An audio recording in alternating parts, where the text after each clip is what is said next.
Welcome to the NZ Travel Show, an interactive show where you can ask your NZ travel questions to the experts behind nzpocketguide.com, New Zealand's largest travel guide.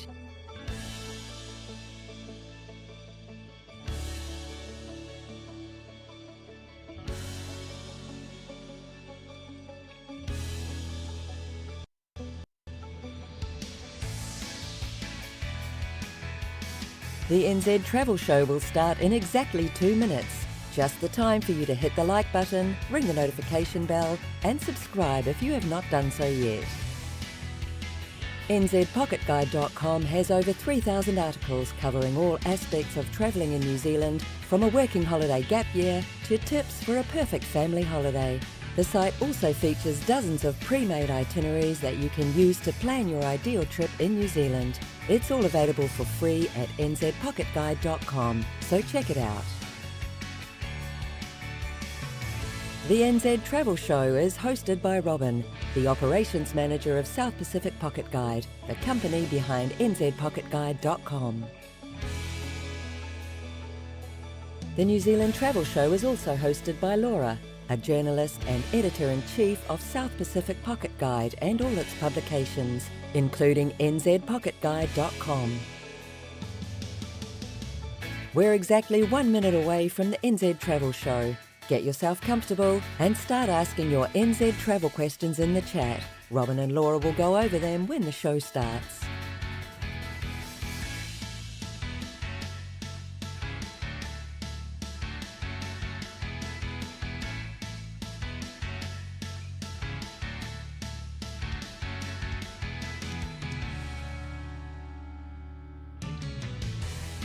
In 30 seconds, our experts will be live from New Zealand to give you all the practical New Zealand travel tips you need, from the best transport options to the best accommodations and activities to choose for the perfect New Zealand holiday.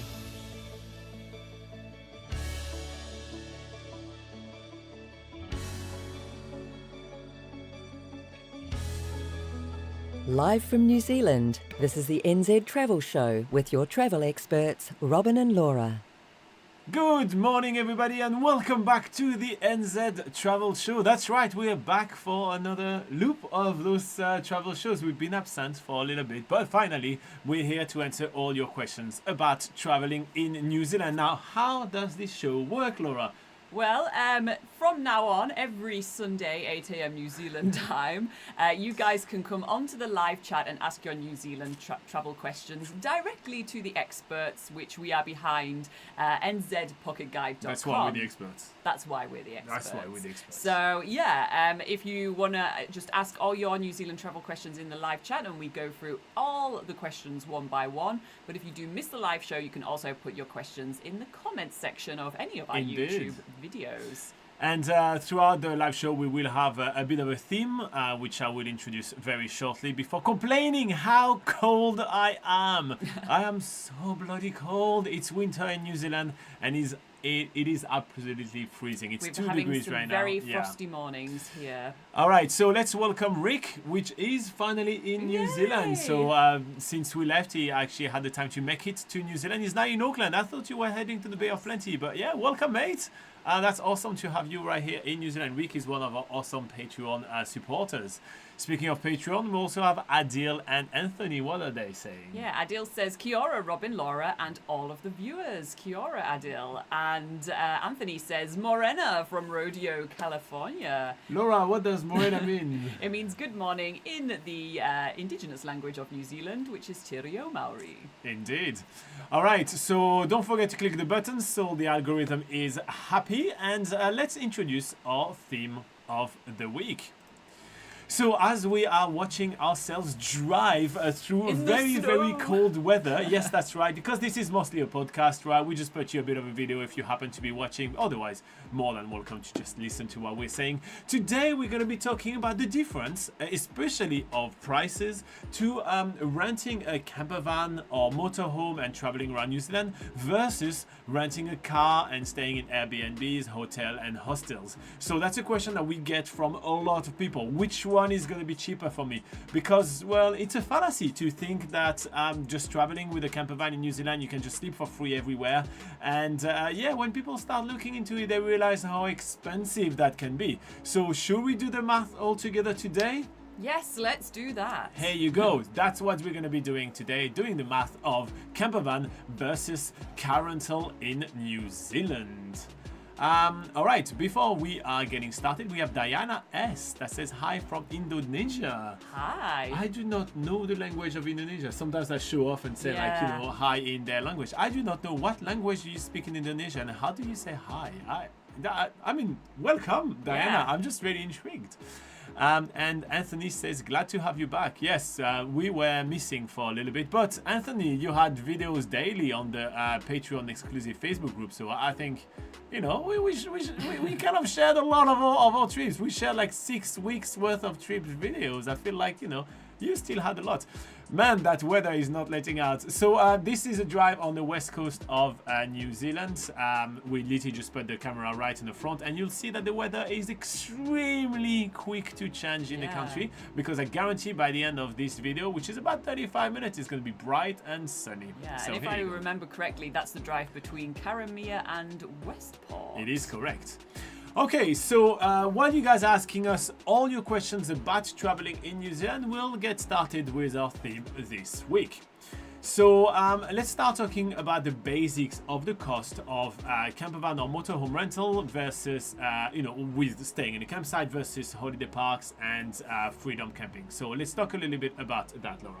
Yeah, so first of all, with campervan rentals, there are a lot of different factors to take into account when comparing the costs. Mainly the size, because the prices go crazy on campervans, right? Because you can rent something as small as what looks like a people mover with just a bed in the back, but it won't be... That's a Toyota Hiace, which has been, you know, kind of... Well, even smaller than that, like a people mover, an 8-seater. Oh, yeah, okay, yeah. Which it won't be self-contained, and then you can get a slightly larger but only 2-berth, which means 2 people can sleep in it. That would be like a Toyota Hiace, which is a little bit bigger but is usually most of the time self-contained, meaning that it has like toilet facilities, kitchen, all that sort of thing. And then you'll have those big motorhomes which can sleep anywhere between 2 to sometimes 8 people. No, they never sleep. They advertise it as being able to sleep 8 people. Absolutely not. Like, I haven't seen 8 people in a motorhome, but yeah, they can be pretty big and pretty beastie. So that goes from, obviously the smallest type of campervan is going to be the cheapest, to the large motorhome is going to be more expensive in terms of the daily rental rate. All right, so before we start diving into your actual average rate, a couple of things I want to point out. First up, if you are under 25 and watching this video, most car and campervan rental company actually will make the optional insurance option mandatory. So do keep that in mind and know that you will have to kind of go with the insurance. So what we'll do is that we'll split all the cost with or without the insurance on that. Second, in New Zealand, the cost of renting campervan varies hugely in between the low and the high season, right? And we'll talk about the specific month in a minute, but for a lot of time right here, we will be giving you different prices depending on different months, and that will make a major difference. The weather has been absolutely horrible on this drive, so I think Laura is going to be giving a bit of a swipe. I think that's really funny. All right, so while keeping that in mind, let's talk quickly about the difference between self-contained and not self-contained campervan, and then we'll talk prices. Yeah. So another thing to bear in mind is where you're actually able to stay in your campervan and what costs are associated with that. So if you are staying in a campervan that is not certified self-contained, i.e. it doesn't have a certification sticker which is blue or green, and it basically means that you don't have adequate toilets and like water tank facilities on your campervan, which means that you mostly have to stay in paid campsites and paid holiday parks. So you do need to bear in mind those costs of paying for campsites and holiday parks around the country. And then if you do have a self-contained campervan, which means you do have the toilets and all that facilities on board, then you can freedom camp, but there are selected places where you need to freedom camp. So bear that in mind, that you can camp for free, but you'll have to do a bit of planning with that. But however, around 3 days of freedom camping, you will have to power up your camper van, i.e. get your electricity supply back up and running by plugging into a powered site, but also you'll need to sort of empty your wastewater tanks and that sort of thing. So usually the easy way to do that is to stay in a holiday park, which again can be quite expensive. They're usually around $40 to $50 per night. Exactly. So you don't have an option in New Zealand to travel without having to pay for accommodation at some point. Yes. All right, so let's dive into prices now that we gave all the caveats and like about 15 minutes worth of caveat to people. It wasn't 15 minutes, it was 3, but it felt like 15 because Laura's boring. Okay, so let's look at the rental cost of a small self-contained campervan. So let's look at the smaller option first. So if you go for a small self-contained campervan in summer, which is December to March, you can expect to pay about $250 per day with the included insurance, or $280 per day with the add-on insurance, right? So that's the extra insurance to reduce your excess.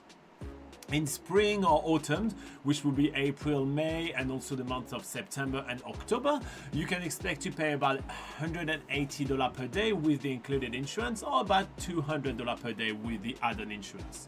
Now, if you decide to travel in winter, which is June to August, you can expect to pay $100 per day with the included insurance, or about $130 per day with the add-on insurance. So I'll let you guys write that down depending on which month you want to travel in New Zealand, so like that you can start doing the math with us. That would be the best way to kind of go through this video. Now let's say that you're interested to travel with a large self-contained motorhome. In summer, which is December to March, you can expect to spend about $440 per day with the included insurance, or $480 per day with the add-on insurance. As you can see, the price is hugely different. We're talking like more than twice. In spring or autumn, which is April, May, September, and October, that would be $320 per day with the included insurance and $350 per day with the add-on insurance.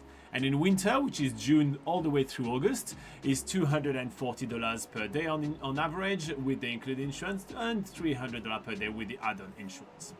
Now let's quickly talk about fuel. So for the small self-contained campervan, usually they use petrol and not diesel. So to fill a 70 liter gas tank, which is about 18 gallon, that would be $175. And that's with the price of fuel being at about $250 per litre. However, that fluctuates. Is around $260 at the moment. Yeah. So yeah, bear in mind that cost could be a little bit higher, but usually only just a little bit at the moment.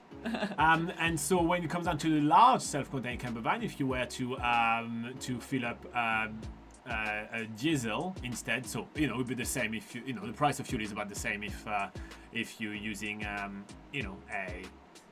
the petrol campervan, but for diesel that will be 135 New Zealand dollars, but you will have to pay a road usage charge for diesel vehicle, which is between $62 and $68 per 1,000 kilometers, which is 621 miles traveled. So sometimes it will be included in your add-on insurance or not, but it's not crazy expensive, but it basically evens things out. When it comes down to other costs that you need to keep in mind for your campervan, the one-way fee, that will be, for example, taking the campervan from Auckland all the way down to Queenstown or Christchurch, for instance, and not going back to Auckland, that will be around $250. And the additional driver is usually about $10 per day. That's usually what they charge. All right. So that would be for the campervan itself. Then when it comes down to accommodation costs, if you go to a holiday park, just a powered site for 2 people is around 40 to 50 New Zealand dollars. Again, all the prices I'm stating to you guys in this video are all in New Zealand dollars. If you go on the Department of Conservation campsites, so it's usually per night per person, so it will be $20 per adult and $10 for a child. But you can get like a dock campsite pass, which will help you save a little bit of money. And if you were to do freedom camping, provided that you've done all your research and you are allowed to do freedom camping, then at that point that'd be free. So whoop whoop.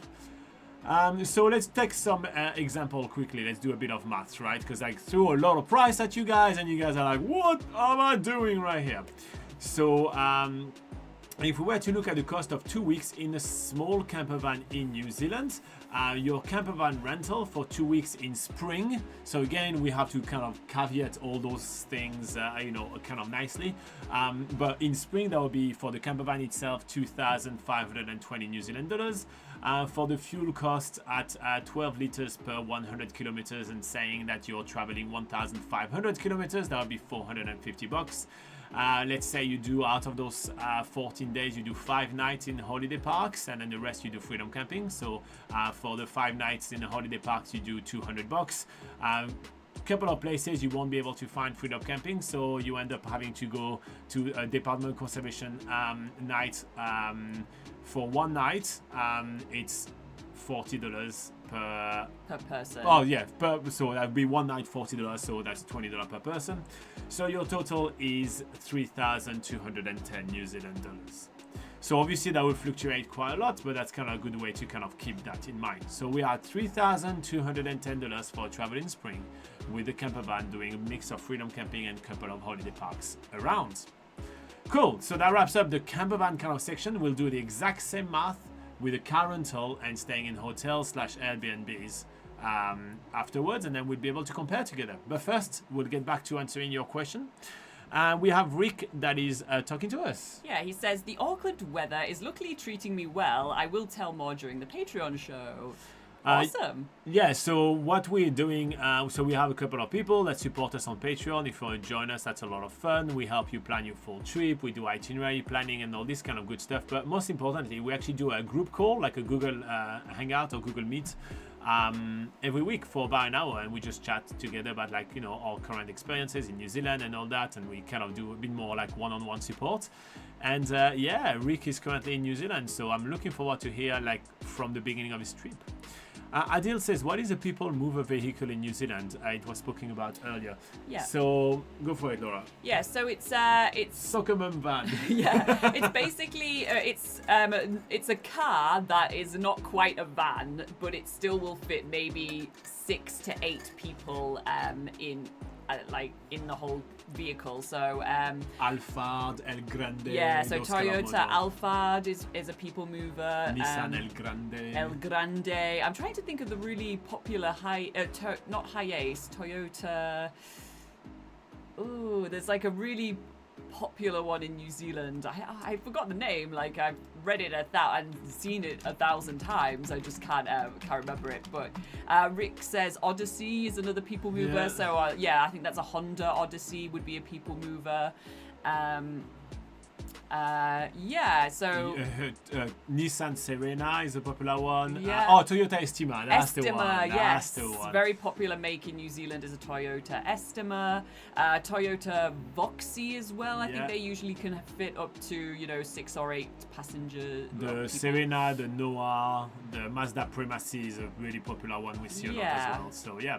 Here you go. Thank you, Internet, for helping us out with this one. Yeah, because those are slightly larger cars with a lot of sort of boot space. If once you take the seats out, they are usually popular models to sort of renovate into small camper vans. So yeah, that's why. That's when we started talking about people movers, and the sort of cheapest type of camper van that you can get in New Zealand is usually a people mover that's been renovated into a camper van. Denis and Geraldine said, hello from Belgium. Thank you both for your good advice. We are coming to New Zealand in the spring, and we will travel with a Dream Sleeper minivan. We are impatient.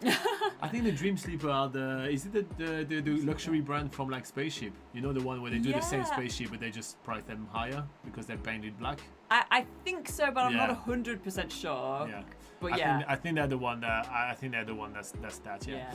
Yeah. So we literally just did the math for you on how much it will cost you. So $3,210 ish.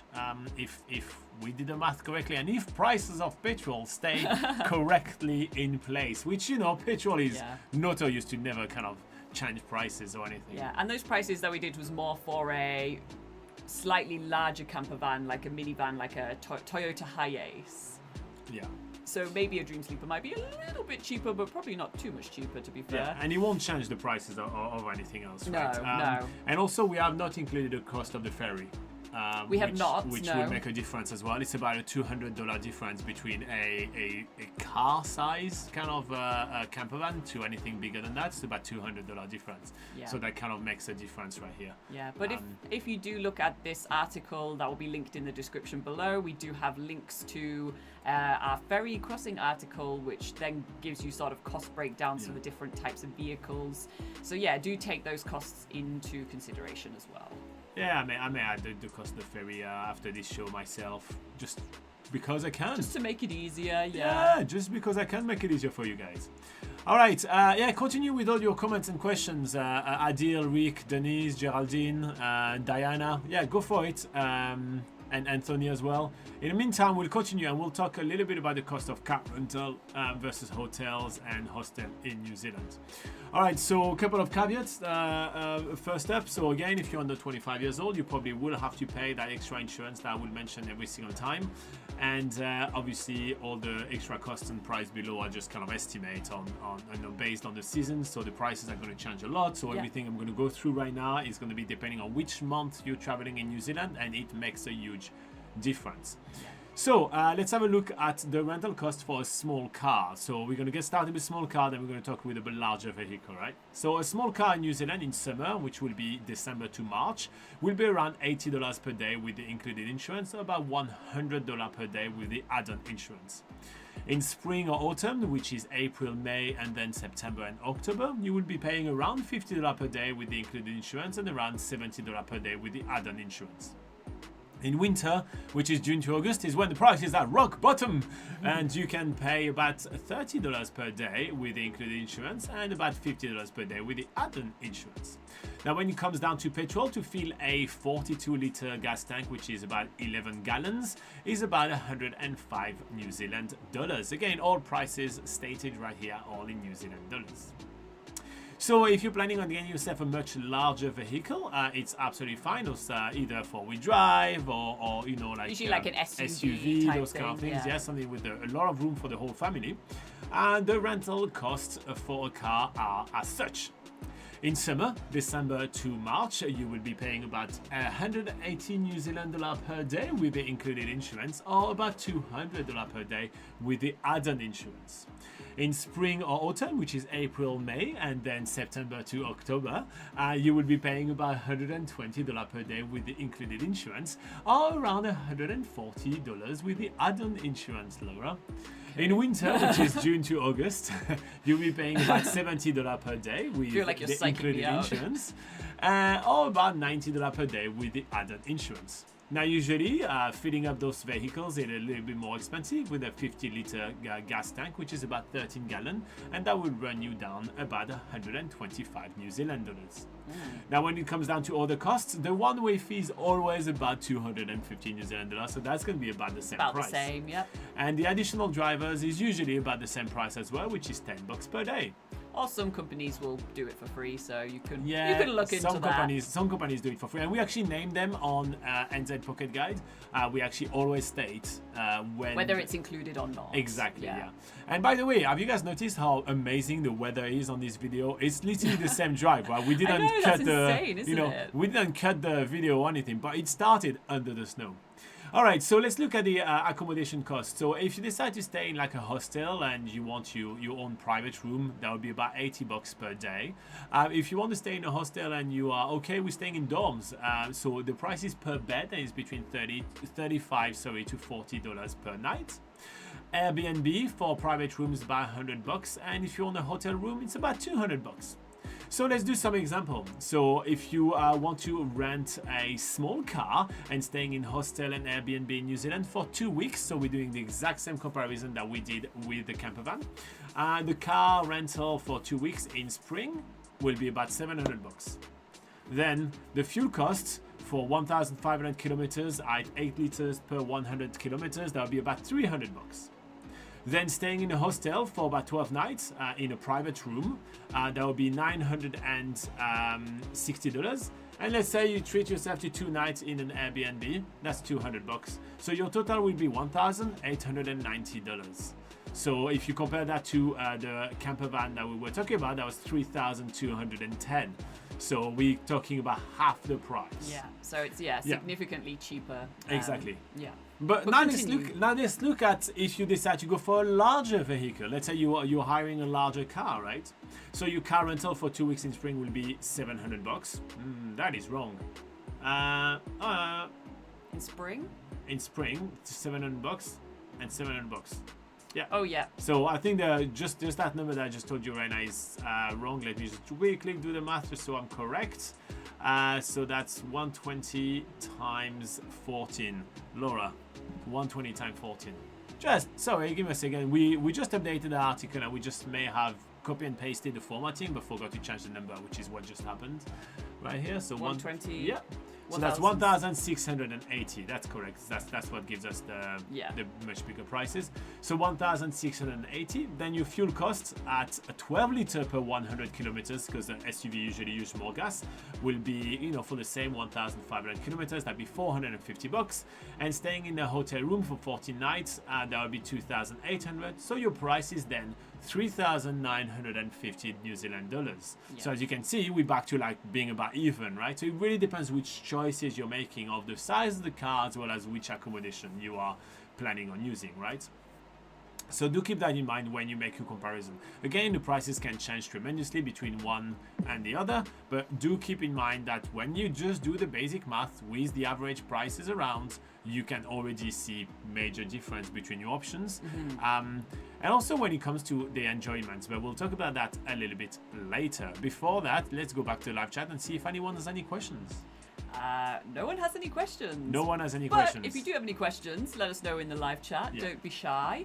If you are watching repeat of this, in talking in old terms language. A repeat. Wow, you're so old. If you're watching this again later, or not again, if you're watching this later, because it's recorded, just let us know in the comment section if you have any questions to do with traveling in New Zealand, whether it's to do with this topic or anything else.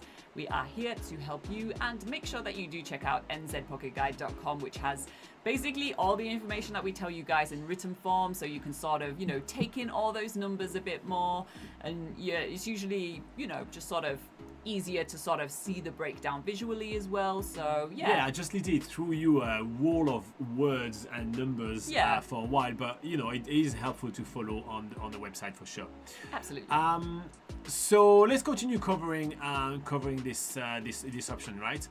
So let's say you are traveling with a large campervan, right? So traveling with a large campervan, it will cost you significantly more to take the ferry compared to traveling with a large campervan, and so with a small car and taking the ferry.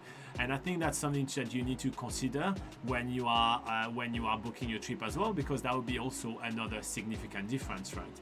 So in New Zealand, we do have two different companies of ferry. We have Inter Islander and Blue Bridge, and in all honesty, they have very similar prices. But we may as well kind of cover both of them just in case you guys are interested in that difference, right? So all right. So let me just find the prices that I had them ready for us. Yeah, cool. All right, so the ferry prices for Inter Islander. So let's go with these guys. Inter Islander for a campervan, which will be up to 5.5 meter long. So one driver and one vehicle will be about $260 one way, which makes it about $520 return. If you want to go on the Inter Islander with a small car, though, you are $200 one way, so that's $400 return. So you already saved $120 on that for the driver and the vehicle. When we look down at Blue Bridge, the driver and vehicle is around $240 one way for the campervan 5.5 meters, and so the return trip is $480. If we look at a small car, it's about $185 one way for the driver and vehicle, which is $370. So that's a saving of $110 again, right? So that's a really big difference to kind of keep that in mind. So if we were to just look at look at that in itself, right? You basically get almost an extra day of campervan rental and accommodation combined if you are going with a small car over the campervan itself. So, just looking at that price right here, you save the full day. Yeah. That's one extra day of holiday by taking just a small car by looking at the ferry. Yeah. So that's also definitely something to keep in mind. Yeah. So it's basically like when you're making this decision for yourself, well, maybe we'll move on to the experience side of things anyway. Maybe I'm about to skip ahead. Oh yeah. So I just wanted to kind of wrap up the kind of those kind of costs as well. When it comes down to, so I'm just kind of wrapping up costs, right? So when it comes down to parkings or anything like that, it really doesn't make a difference in New Zealand. Like we don't have more expensive or larger car parks and everything like that. So it would be about the same price for that. It will just be in some times when you're gonna need to go to some places such as Queenstown, you may have to kind of be more aware of where you're parking with your big RV because people will assume that you're doing freedom camping and there is a lot of enforcement against freedom camping. But that's pretty much everything I wanted to cover when it comes down to prices. Is there anything else, any other miscellaneous prices that you wanted to cover, or are you good? Probably not for prices. Okay, cool. No. All right, so let's move on to talk a little bit about experiences. But first, I'm going to quickly check if there is anything happening in the live chat. Yes, there is. Yeah. So Rick asks, would it be possible to pick up a car from Auckland and drop it off in Wellington? You certainly can do that. There are only select car rental companies that are based in Wellington, although a lot of them, like most car rental companies in New Zealand, are based out of Auckland. That it kind of reduces your options when you're going down to Wellington. However, we do have an article on nzpocketguide.com which is entitled "The Best Car Rental Companies in Wellington," and basically that list will sort of show you. I just got it up on my phone. That list will show you what car rental companies are in Wellington, so that you know these car rental companies also have a depot in Auckland. So that makes it sort of reduces your search really quickly to just these car rental companies. So Go Rentals is one. They're a kind of higher end car rental company, but they have reliable cars. They're usually quite new, so they're a good option to go with. There's also Bargain Rental Cars, so if you want to go for a nice budget option, yeah, that would be the one I recommend because for this kind of drive, you don't need, the biggest car. And to be fair, they call themselves, I hate that name. I tell them that all the time. Yeah. Like, it shouldn't be called bargain car rental. They do have relatively new vehicles. Yeah. They just basically target, they're basically cheaper, but the vehicles are really good. Yeah. So, yeah, I do like them. That would be my favorite option. Yeah, so that would be a good option. Yeah. Just so we list off a few more. Sixt is like an international. I hate the name of that company. International brand, but they have more, luxury high-end vehicles. Ace Rental Cars as well. They're more targeted to the mid-range and upmarket sort of audience there.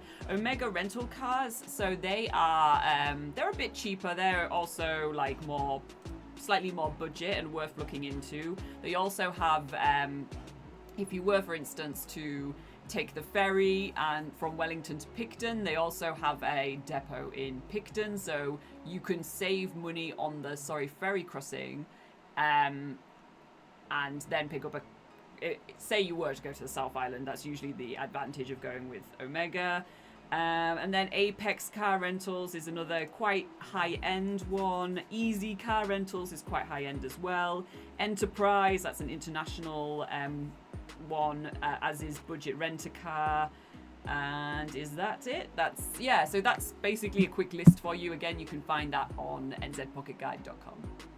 All right, so let's go through a bit of a thorough conclusion on to should you kind of rent a campervan or rent a car in New Zealand. And to do that conclusion, we thought we'd go over basically the main questions you need to ask yourself when you make that decision, and we'll kind of basically elaborate a little bit on each of those questions. So the questions we're going to ask ourselves is what type of accommodation we want to stay in, Are we traveling alone or with how many other people? How easy do we want the drive to be around New Zealand, and how big is our budget? So we're going to go through all that and we'll be able to make some conclusions. Okay, so let's begin with what kind of accommodation we want to stay in, right? So a lot of camping style vehicle will allow us to stay in campground and even public places for free at times if it's self-contained and if you follow the self-containing rules. We can always choose alternative accommodation types like hotels, motel, hostels and more, even if you're traveling with a campervan. So if you want to do mostly freedom campings, there are some pros and some cons. So how about I do the pros, because I'm a positive guy. The main pro Then of leave freedom me with camping, the negative ones. exactly. The pros, the main thing is it's bloody free to do freedom camping. Yes. So what are the cons of freedom camping? So the cons of freedom camping is that it's usually freedom camping is in inconvenient locations. So it's usually where there's like a throwaway car park in a town or something. Usually not many facilities nearby. There'll be nowhere to plug in your campervan, so you won't be able to charge your power back up. And also for freedom camping, there is very, very limited choices for campervans that are not self-contained. So freedom camping in most areas does apply to only campervans that are certified self-contained. If you're in one of those sort of mini campervans, like a people mover type campervan, then usually you would have very, very, very little option for free camping. Alright, so if freedom camping sounds like your thing, then the main thing you want to consider is a certified self-contained vehicle, so i.e. a much larger kind of campervan, which will give you a whole lot more options where you can legally camp for free in New Zealand. Hey Lawrence, how are you doing? That's awesome that you're just Hi. popping in to say hi. Okay, so if the other type of accommodation that you're interested in is maybe campsite or campground, you know, in New Zealand, that would be like the most basic kind of campings with a few facilities. So usually the fees are going to be really low, and you have like just like toilets, hot or cold shower, which would be horrible in winter. And you may have like a cooking station, like a barbecue, but that's pretty much it. So the proof for that would be that the facilities are usually very cheap for those like pitching a tent or sleeping in their car rentals with very little amenities. Yeah. What's the cons? The cons is that they don't have powered sites for motorhomes, so you won't be able to usually charge your vehicle with electricity there. Also, it can be some campsites can be harder to access with large vehicles. Yeah. Sometimes you can find them down sort of winding gravel roads, which are a little bit gnarly to take with a large motorhome. So usually you need to do a little bit of research before that to see what the road is like to get to a campground before taking your vehicle there. So if campground and campsite are your thing, at that point you may want to consider a non-self-contained campervan to sleep in. Or alternatively, you can rent a car and sleep in a tent. So that would be kind of your option if that's the type of accommodation you're into. If you're into holiday parks, so again, holiday parks in New Zealand will offer powered sites, toilets, cooking facilities, showers, laundries, and much more. Sometimes a table tennis. They all have Sometimes a bouncy pillow. Yeah. The pros for that is that they're often in very convenient locations. They're found along all the main tourist routes. They do have a lot of essential facilities, and they can be quite busy, and you can make a lot of friends, especially when you're traveling in New Zealand during the local New Zealand holidays. Yes. The cons are... Well, obviously the main con is the expense. So they are the most expensive type of accommodation for your campervan, basically. A lot of holiday parks are usually between the sort of $40 to $50 per night for like 2 people in a motorhome staying in a powered site. That can add up pretty quickly, and when you've got in mind that I'm going to stay in a campervan and not have to spend that much on accommodation, although that's not a lot compared to other types of accommodations, it's still like, considering you have the entire your entire bedroom in your campervan, that's still quite a hefty price. Indeed.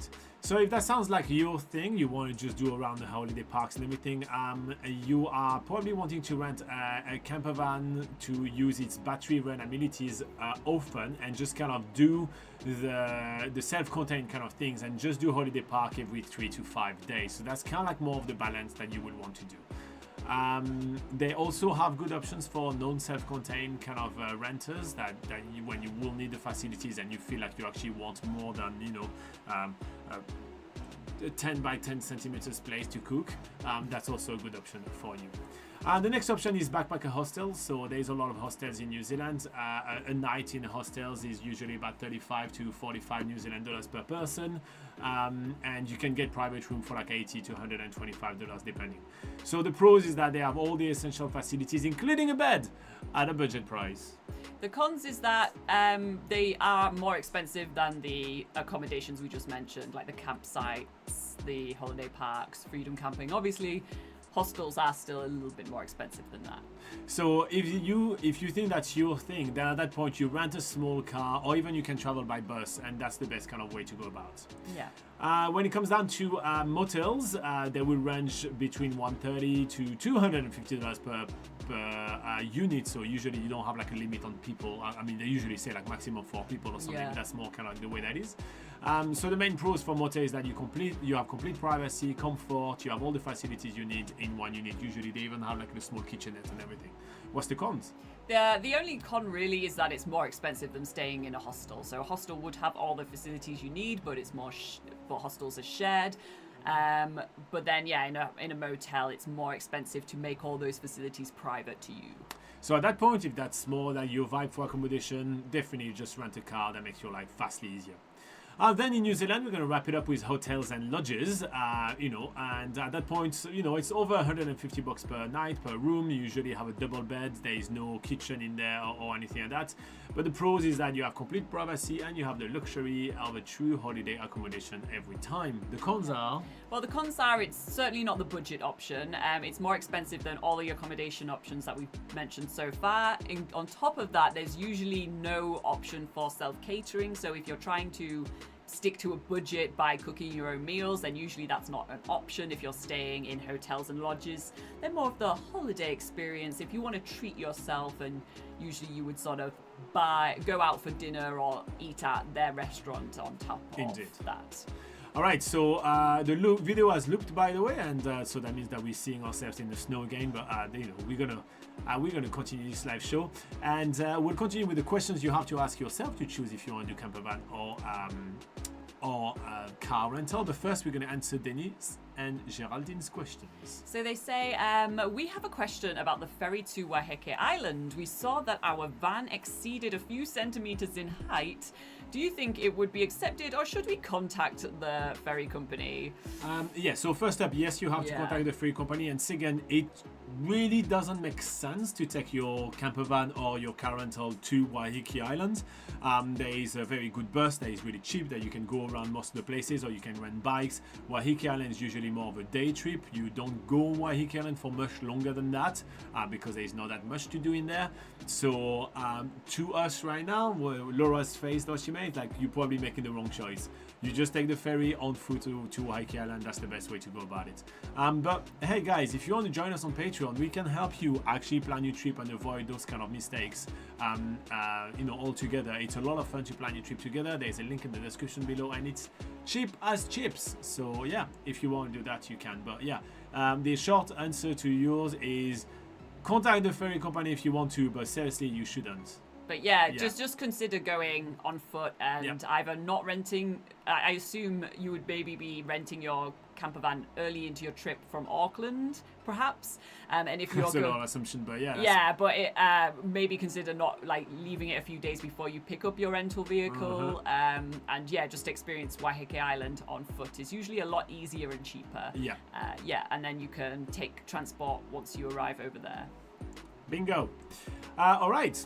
So let's continue our coverage on, which one should you choose? So the next question you need to ask yourself, as we said, is how many people you're traveling with. This is the much shorter answer right here. If you're traveling solo or as a couple, travel with a small car, or you can do the campervan or RV kind of things. For those which are really set into sleeping in the campervan, 3 or more people would basically means you absolutely have to upscale into some kind of larger RVs which have multiple berths and all that, and also you will have to pick a campervan that allows you to have that many people, because there is a certain amount of seat and seat belts, and there is low in New Zealand, right? But yeah, bear in mind that usually when they say like it's a 4 people kind of campervan, that's at most how many people you can squeeze into the campervan. That's always the most, right? So you won't be comfortable at 4 people in a 4 people's campervan. Just to make it like super clear, that's kind of like what it is, right? Yeah. But yes, it makes it more efficient, right? Because you'll be able to split the cost, 3, 4, 5, 6, 7 ways, right? But usually the option is better to go with a car the more people you are, just because, well, 2 campervans will be like very much overkill, but like 1 campervan for 4 people is a little too much, etc. So do keep that in mind when you make your decision. Yeah, and bear in mind that the people you're traveling with, if you want to do the campervan route, you do have to like them a lot to be staying in. We've heard of a lot of broken friendships out of sorry. Make sure if you do get on really well and you know you'll be happy in a confined space together for say 2 weeks to a month, then then it makes sense. But we did a year. Yeah.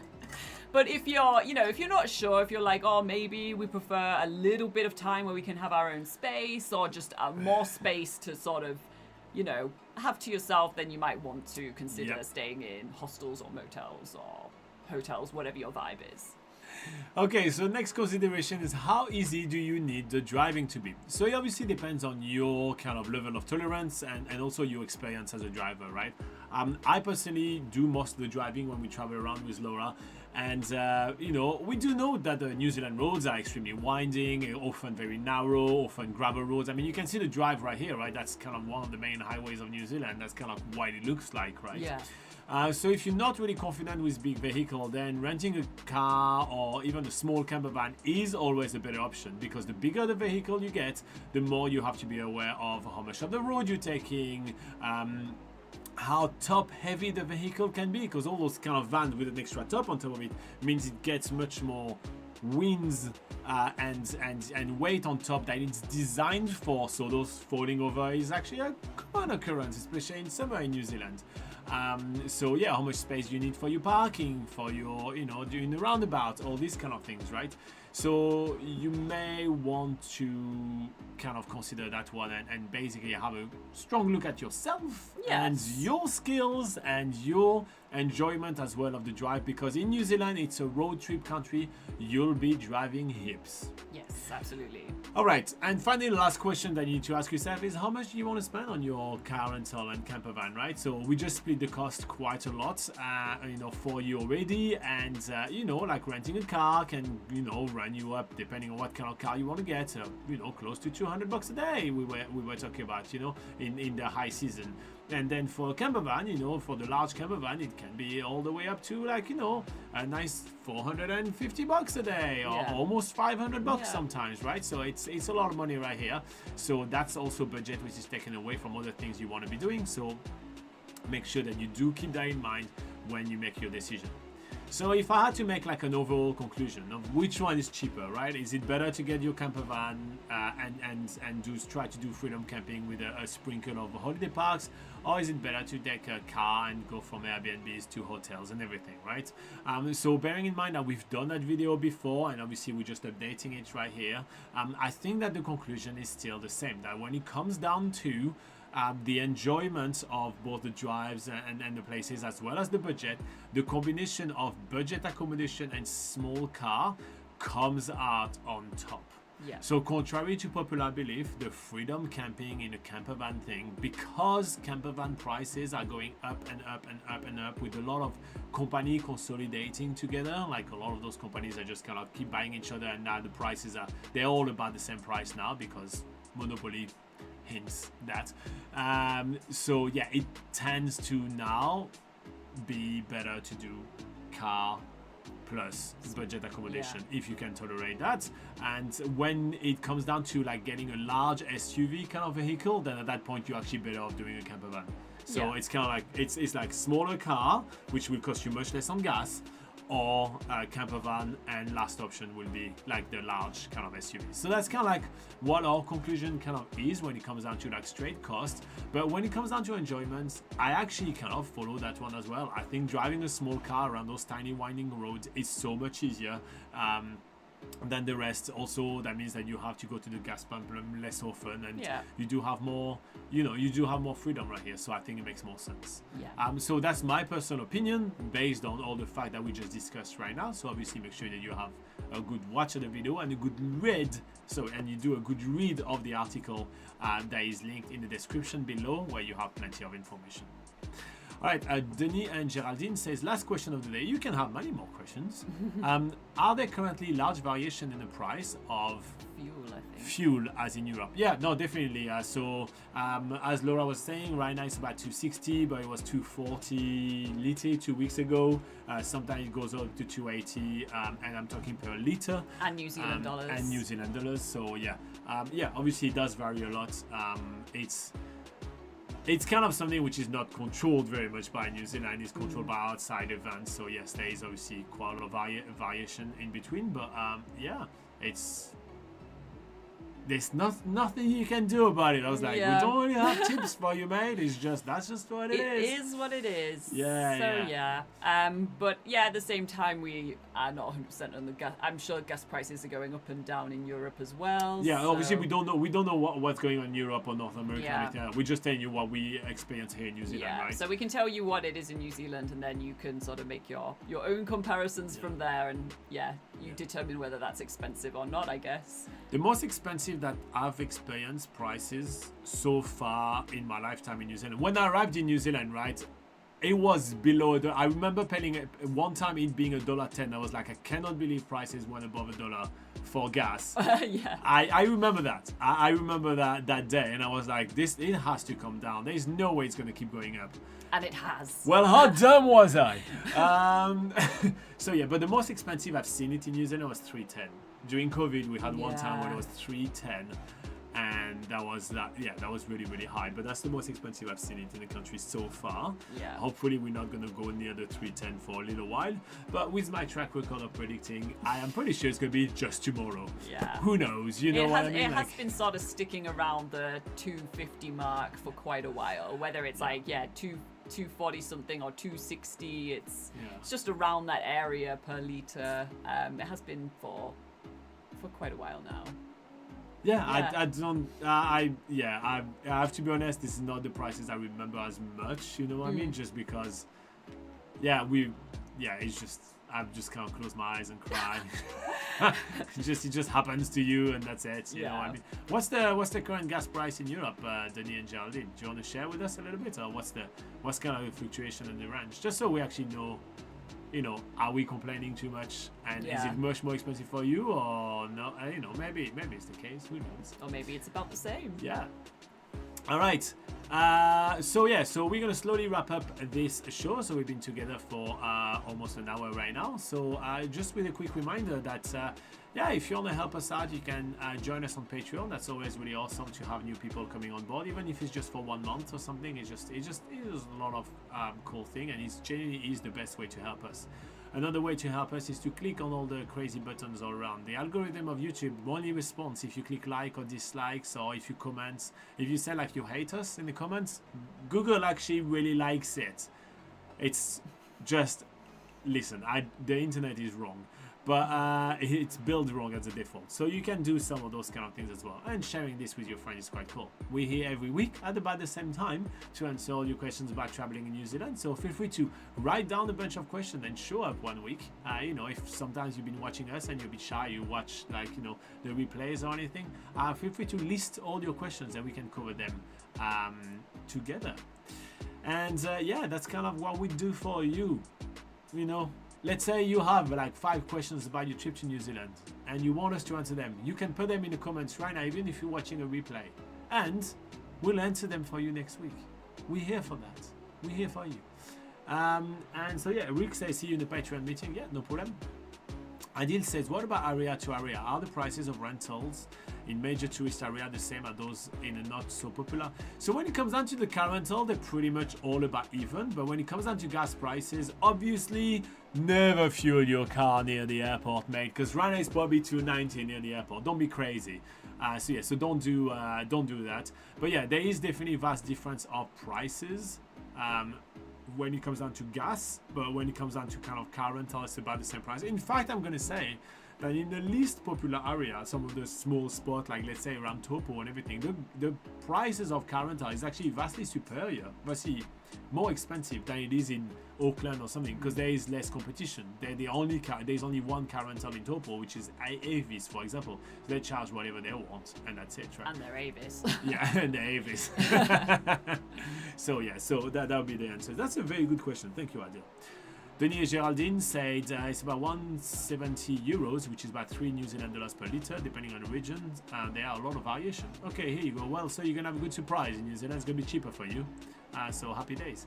And Travel in My 50s says, thank you for the show. Enjoyable as always. You're very welcome, Travel in My 50s. Didn't even say they hated us. So, look, the algorithm will like that comment even more. So that's great. All right, everybody. We'll see you next week with another theme. I should have prepared and be able to tell you what the theme is, because usually Adil asks, and I didn't prepare, so let me just have a quick look at what I have in stock for you. Yeah, what can we expect to be talking about next week? I have no idea, Laura. You're asking too many questions. At the same time, 8 a.m. New Zealand time. Yeah, we will be talking. We'll be talking about whitewater rafting. So it's one of my favorite activity to do in New Zealand. So I thought we could talk about like the best places to do whitewater rafting and which one we enjoy and everything. So if you're keen on getting a fresh New Zealand shower, you can join us and we'll talk about that, which could be fun. Lauren says, I feel like I haven't seen you live lately. Was I not paying attention, or are you guys up to something new? So we were actually gone for about 6 weeks. We were traveling. We were in Fiji for Fiji and Samoa for about that amount of time. On the Patreon group, aren't you still in a Facebook Patreon group? You could have seen we posted daily on there. So what we do when we travel, sadly we can't do the live shows, but we do vlogging basically daily for our Patreons only. So it's kind of a lot of fun. So we just show what we've been up to. But we're doing basically a full research trip for both Samoa and New Zealand, where we went Samoa and Fiji, yeah, where we were basically doing all our research to update both Samoa Pocket Guide and Fiji Pocket Guide. So that's what we did. And she says, I'm bad at the Facebook. Yeah, so am I. Literally, the only thing I do on Facebook, I just want to stress that the only thing I do on Facebook is that we have 2 friends that we can only talk to via Facebook because they're a pain in my rear end, and I'm doing just that Patreon group. That's all I'm doing on Facebook. So I literally just post on there, and that's the only thing. Yeah. So otherwise, we're pretty bad at the Facebook too. The Facebook. The Facebook. Yeah. Oh my gosh, we just age ourselves so much.